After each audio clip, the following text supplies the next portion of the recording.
Are any of you looking for a video series that is entertaining as well as educational? Are you looking for a content creator that has invested thousands of hours into researching one specific story? Are you looking for videos that include chapter-by-chapter breakdowns as well as sophisticated character analysis? Are all of you looking for someone that will dive into the books unlike anyone else has ever done before? Well, if that's why you're here, then all I have to say is... You've come to the wrong place. I disagree.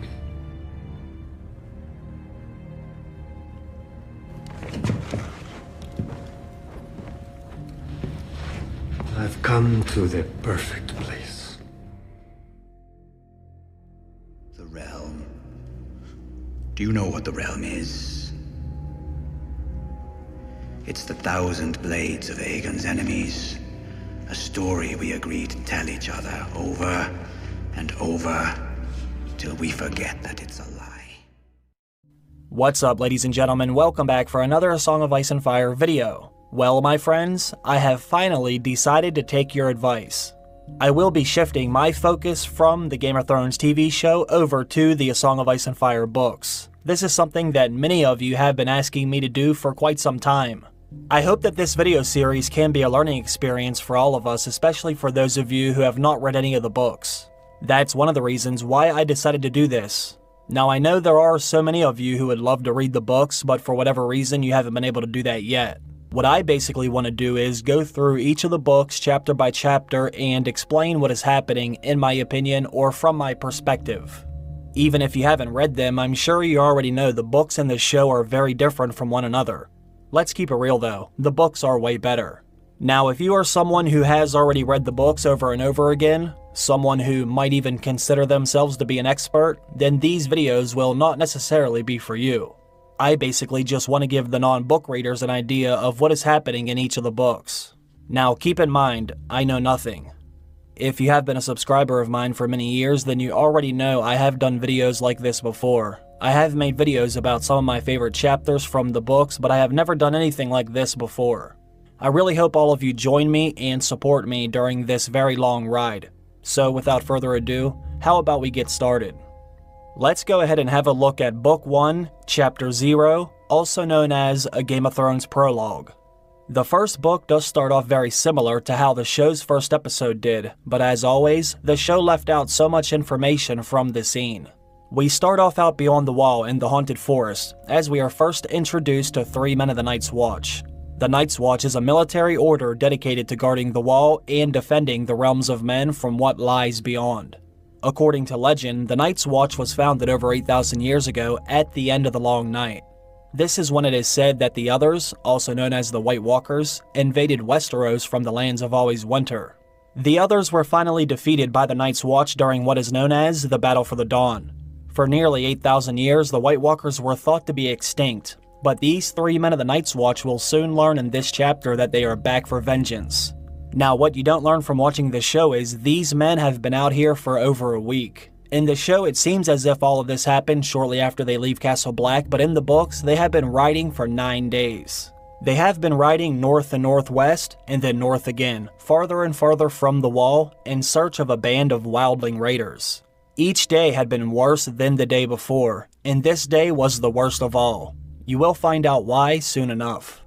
The small group of men from the Night's Watch is led by Sir Waymar Royce, and that last name should sound very familiar because he is the son of Lord Jon Royce, who actually escorted his son to the wall. On their way there, they did spend the night at Winterfell, which I thought was an interesting little detail. Then you have Will. He has been in the Night's Watch for over 4 years. He has went out beyond the wall over 100 times, therefore he is considered to be a veteran. And last but not least, we have Garrett.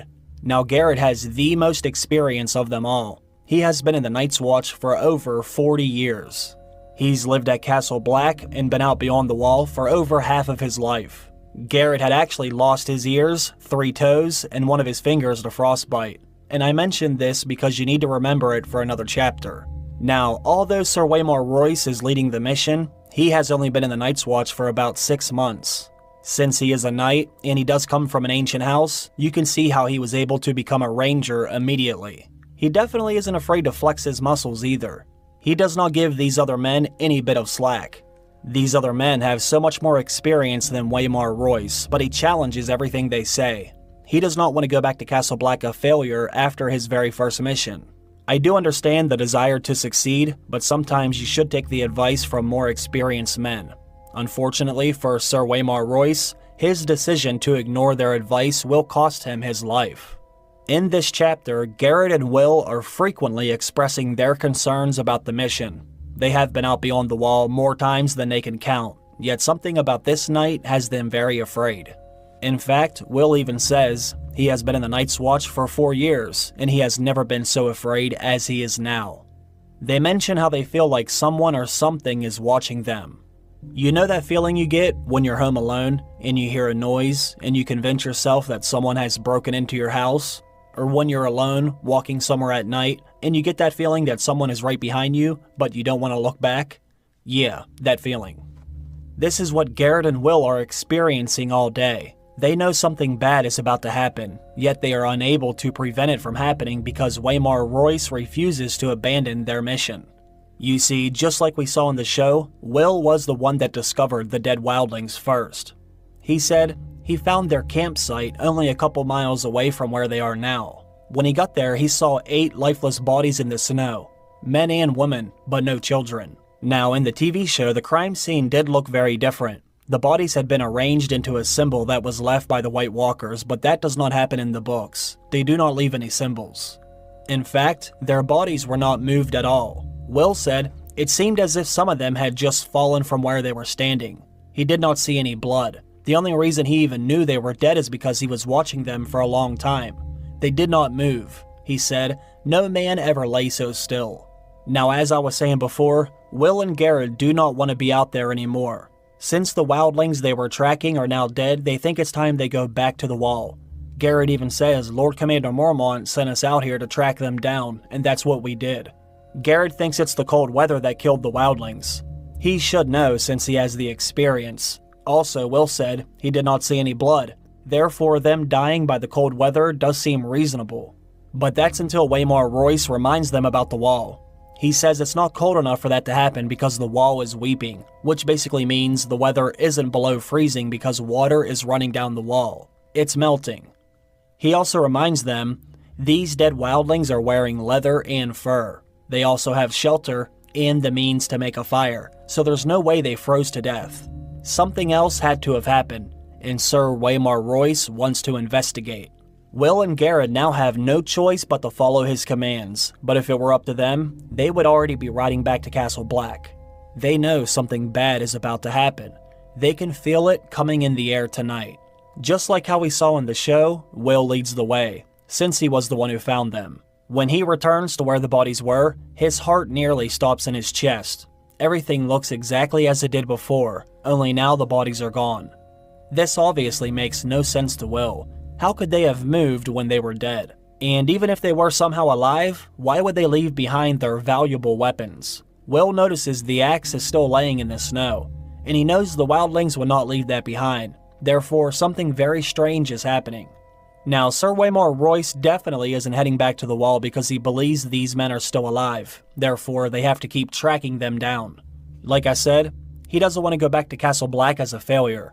He says we will find these men. Will is scared out of his mind. He has to be thinking, someone better bring me my brown pants. Afterwards, Waymar Royce sends Will up into the tree so he can look for a fire. He thinks they might be close by. This is where things get very interesting.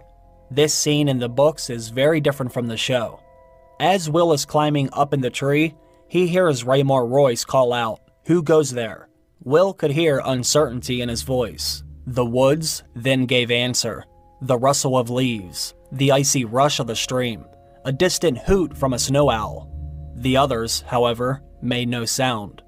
This is when Will notices some movement down below. He can see different shapes gliding through the woods, white shadows in the darkness. He desperately wanted to say something to Waymar Royce down below, but the words were frozen in his throat. Sir Waymar begins to ask, "Will, where are you? Can you see anything?" Now he suddenly has his sword in his hand. Will knows Sir Waymar can feel them getting closer. Sir Waymar yells out, "Answer me. Why is it getting so cold? Finally, a shadow emerges from out of the darkness. The White Walker is now standing directly in front of Sir Royce. It's very tall and hard as old bones. Its flesh was the color of milk. The White Walker's armor seems to change color as it moves. 1 second, it looked as white as new fallen snow. Then the next second, it was as black as a shadow. Sir Waymar Royce's voice began to crack and sound like a child's, as he gave a warning to the White Walker when he says, "Come no further." He threw the long sable cloak back over his shoulders so he can free his arms for battle, as he grabs his sword with both hands. The other slid forward on silent feet. In its hand was a longsword like none that Will had ever seen before. No human metal had gone into the forging of that blade. Somehow, Will also knew it was the sharpest blade he had ever seen, sharper than any razor. Now you have to keep in mind, Sir Waymar Royce is only 18 years old. He's only been in the Night's Watch for 6 months. This is his very first mission out beyond the wall, and now he's about to face off with the White Walker, something thought to have been dead for thousands of years. As scared as he may have been, Waymar Royce does not back down. He stands face to face with the White Walker and says, "Dance with me then," which also reveals that Sir Waymar Royce has to have balls made of Valyrian steel. Waymar then lifts his sword high above his head. His hands begin trembling from the weight of his sword, or maybe from the cold. Yet, in that moment, Will thought he was a boy no longer, but a man of the Night's Watch. Waymar is about to show this veteran he is about that life. But the White Walker suddenly stops. This is when Will can see its eyes. He notices how blue they actually are. They are bluer than any human's eyes, a blue that burn like ice.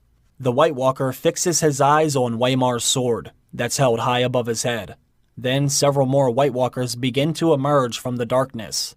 2 of them, then 3, 4, 5. Waymar did not see them or hear them, but he must have felt the cold that came with them. Will certainly did. Will knew that it was his duty to call out to Waymar to warn him about the other White Walkers surrounding him, but he knew if he did, it would give up his location. If he makes a single sound, it will be his death. He stayed silent and watched.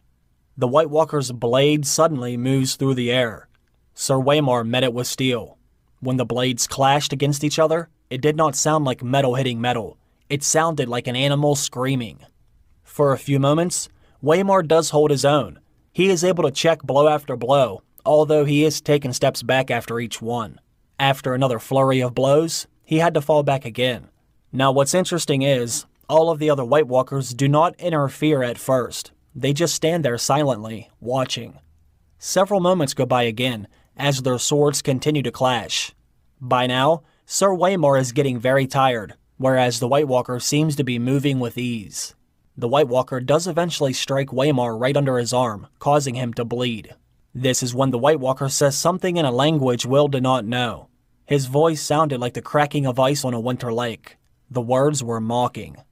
So this is when Waymar attempts to throw his Hail Mary. He shouts, "For Robert!" then swings the sword with both hands, slashing with all of his weight behind it. The White Walker barely considers this a challenge.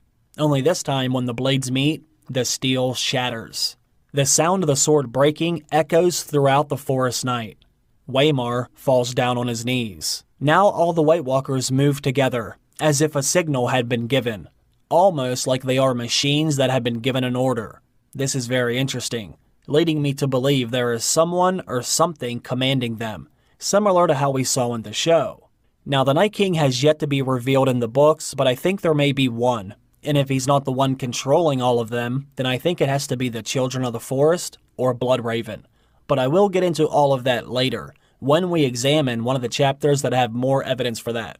So, like I said, all of the White Walkers move in on Sir Waymar Royce. Their swords all rise and fall simultaneously, slaughtering the man of the Night's Watch. Will, who is still hiding up in a tree, closes his eyes. He can still hear their voices, which now sound like laughter. How scary is that?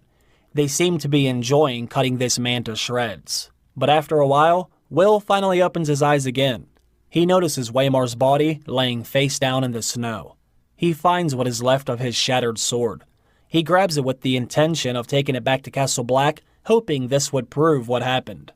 He hopes that Garrett is still waiting back where they left the horses. Maybe he will know what to make of it, and if not him, then surely Lord Commander Mormont or Maester Aemon will make sense of the horrific event. However, right as Will begins to stand back up so he can leave, he is shocked when he sees Waymar Royce standing over him. He immediately notices that Waymar's right eye was now open, and it burned blue like the White Walkers. This is when the broken sword falls from Will's fingers. Then he closes his eyes again. The chapter ends as Will feels Waymar's hands grab him by the throat. So as you can see, the scene ends very differently than it did in the show. Not only does Waymar Royce get slain by the White Walkers, but he is also reanimated by them. And it's not Will who flees from the scene. He gets killed by Waymar Royce, who has now risen as a White. Old Man Garrett is the one who survives this attack. I think the prologue does do a great job at giving us readers extra information that helps advance the overall story.